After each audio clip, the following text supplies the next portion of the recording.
வணக்கம் நண்பர்களே, சிட்ரா tax YouTube channel சார்பாக உங்களை அன்புடன் அழைக்கிறோம். நண்பர்களே, இன்னைக்கு ஈரான் அமெரிக்காவுக்கு பெரிய அவமானமாக ஆக்கிருச்சு.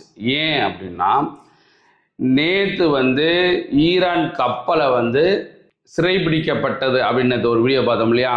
ஈரானுடைய கப்பலை அமெரிக்கா சிறைபிடிக்கப்பட்டது, சிறைபிடிச்சு அவங்க கண்ட்ரோலில் கொண்டு போயிட்டாங்க, அமெரிக்கா கண்ட்ரோலில் அப்படி பார்த்தோம் நேற்று. இன்றைக்கி என்ன நடந்துச்சு அப்படின்னா, அமெரிக்கா அந்த பக்கம் என்ன செய்றாங்க, ஒரு 15-20 கப்பலை வச்சுக்கிட்டு யாரையும் விடாமல் பண்ணிக்கிட்டு இருந்தாங்க இல்லையா? இன்னைக்கு 25 ஈரானுடைய கப்பல், 25 கப்பல் அதன் வழியாகத்தான் வந்துக்கிருந்துச்சு. அமெரிக்கன் கப்பல் எதுவுமே வாய் கூட பேசலை, வாயை மூடிக்கிட்டு இருந்தாங்க, இன்னைக்கு எதுவுமே சொல்லலை. இதனால பெரிய அவமானம் யாருக்கு? அமெரிக்கா. ஏன்னா எந்த கப்பலையும் நான் விட மாட்டேன் அப்படின்னு சொல்லி நேற்று ஒரு ஈரான் கப்பலவே சீஸ் பண்ணாங்க இல்லையா? ஆனால் இன்னைக்கு என்னாச்சுன்னா 25 கப்பலுக்கு மேலே போய்க்கு இருந்துச்சு ஈரானுடைய கப்பல். அதை ஒன்றுமே செய்ய முடியல. யார? அமெரிக்கானால. பிரிக்ஸ் நியூஸ் சொல்லியிருக்காங்க. என்ன சொல்கிறாங்க? Over 25 Iranian linked oil and gas tankers successfully evaded US blockade in the Strait of Hormuz report சொல்லியிருக்கு. 25 கப்பலுக்கு மேலே, ஈரானுடைய 25 கப்பலுக்கு மேலே அந்த பக்கம் ஸ்ட்ரெய்ட் ஆஃப் ஹார்மஸ் கடந்து போயிருக்கு. அமெரிக்கானால எதுவுமே செய்ய முடியல அப்படின்னு சொல்லியிருக்காங்க சோஷியல் மீடியாவில். அடுத்து more then 24 Iran linked ship carrying oil and gas evaded. So இது நியூஸ் போட்டிருக்காங்க. அதனால் இன்றைக்கி அந்த ஸ்ட்ரெய்ட் ஆஃப் ஹார்மோஸும் முழுவதும் டோட்டல் கண்ட்ரோல் யார்கிட்ட இருக்குனாக்க ஈரான்கிட்ட தான் இருக்குது. அமெரிக்கா நான் நினச்சாக்க ஒன்றையுமே செய்ய முடியாது அப்படிலாம் சொல்லிக்கிட்டு இருந்த அமெரிக்கா இப்போ எதுவுமே சொல்ல முடியலை.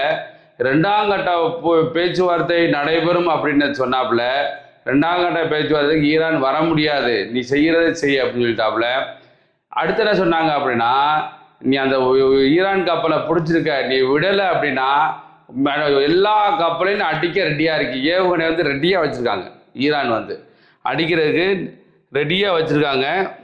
என்ன சொல்லியிருக்காங்க வர? US to blockade ships entering existing Iranian ports. US to blockade ships entering or existing Iranian ports. இவங்க என்ன சொல்லியிருக்காங்கன்னா, US Central Command Forces will begin implementing a blockade of all maritime traffic entering and existing Iranian ports April 13 at 10 a.m. Accordance with the President's proclamation, the blockade will be enforced impartially against the vessels of all nations entering and departing Iranian ports and coastal areas, including all Iranian ports on the Arabian Gulf. அதாவது இங்கே America என்ன சொல்லியிருக்காங்க அப்படின்னா, நாங்கள் April 13 இருந்து Iran போர்ட்லேருந்து போகக்கூடிய கப்பல்களை விட மாட்டோம், நாங்கள் அதில் பிளாக் பண்ணிட்டோம் அப்படின்ட்டு சொன்னவங்க இன்னைக்கு எதுவுமே வாயை திறக்க முடியலை. 25க்கு மேற்பட்ட ஈரான் லிங்க்டு கப்பல் கேஸு, குரூட் ஆயில் இப்படி நிறைய ஏற்றிட்டு போச்சு. ஆனால் அமெரிக்காவினால எதுவுமே செய்யலை. இதுலேருந்து நம்மளுக்கு என்ன தெரியுது அப்படின்னா, அமெரிக்கா ஒரு வாய்ச்சொல் வீரர் தான், அவங்களால எதுவுமே செய்ய முடியாது. இதெல்லாம் அவங்க கொடுத்த நியூஸு, அதாவது அமெரிக்கா கொடுத்த சோசியல் மீடியா நியூஸு. இதே அந்த ஸ்ட்ரெய்ட் ஆஃப் ஹார்மோஸ் சொல்லக்கூடிய பகுதி, ஸ்ட்ரெய்ட் ஆஃப் ஹார்மோஸ், இங்கேயே அமெரிக்க கப்பல் நிறையா நிற்கிது. அந்த இடத்துல அந்த ஓமன் கடல் பகுதியில் நிறையா நிற்கிது. இந்த strait of Hormuz very dangerous name அப்படி சொன்ன, dangerous place in at present. இப்போ ரொம்ப டேஞ்சரஸ் பிளேஸ்னால் ஹர்ட் ஆஃப் ஹார்மோஸ் தான். அந்த இதை நீங்கள் பார்த்துக்கிட்டீங்க. இவர் தான் வந்து ஈரானுடைய சுப்ரீம் லீடர். இவங்க அப்பாவை தான் கொண்டாங்க. அமெரிக்காவும் இஸ்ரேலும் சேர்ந்து இவர் வந்து சுப்ரீம் லீடர் ஆக்கிட்டாங்க. இந்த கப்பல் தான் போயிட்டு வந்துக்கிட்டு இருக்கு.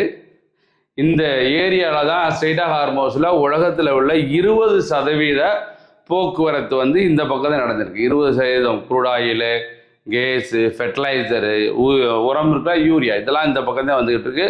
முக்கியமாக வந்து இந்தியாவுக்கு அதிக ஆயிலு, ஃபெர்டிலைசர் எல்லாமே வரக்கூடிய போது இந்த ஸ்ட்ரெய்ட் ஆஃப் ஹார்மோஸ் தான். ஏன்னா வெரி நியர் டு இந்தியா. அதனால் இங்கே நிறைய வந்துக்கிட்டு இருக்கு. இது வரலைன்னா இந்தியாவுக்கு பெரிய ப்ராப்ளம் தான். உண்மைக்கு ரொம்ப முடியாத ஒரு சூழ்நிலை தான்.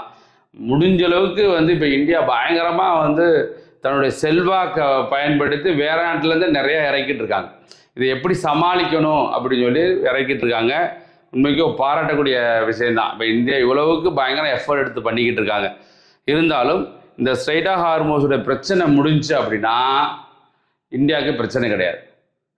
இந்த பிரச்சனை பண்ணுற யாருன்னா சாட்சாத் அந்த அமெரிக்கன் பிரசிடெண்ட் ட்ரம்ப்பு. அவர் வந்து திடீர்னு மனுஷன் இன்னைக்கு ஒன்று சொல்லுவாப்புல, நாளைக்கு ஒன்று சொல்ல, அப்படி சொல்லி மக்களையும் குழப்பி அவரும் குழம்பி உலக மக்கள் பூரா கஷ்டப்படுறதுக்கு முக்கிய காரணமாக இருக்கக்கூடிய அந்த ட்ரம்ப் தான். ஸோ அதனால் இன்னைக்கு ஈரானால் அவமானப்பட்ட அமெரிக்கா அப்படின்னு டைட்டிலே போடலாம்.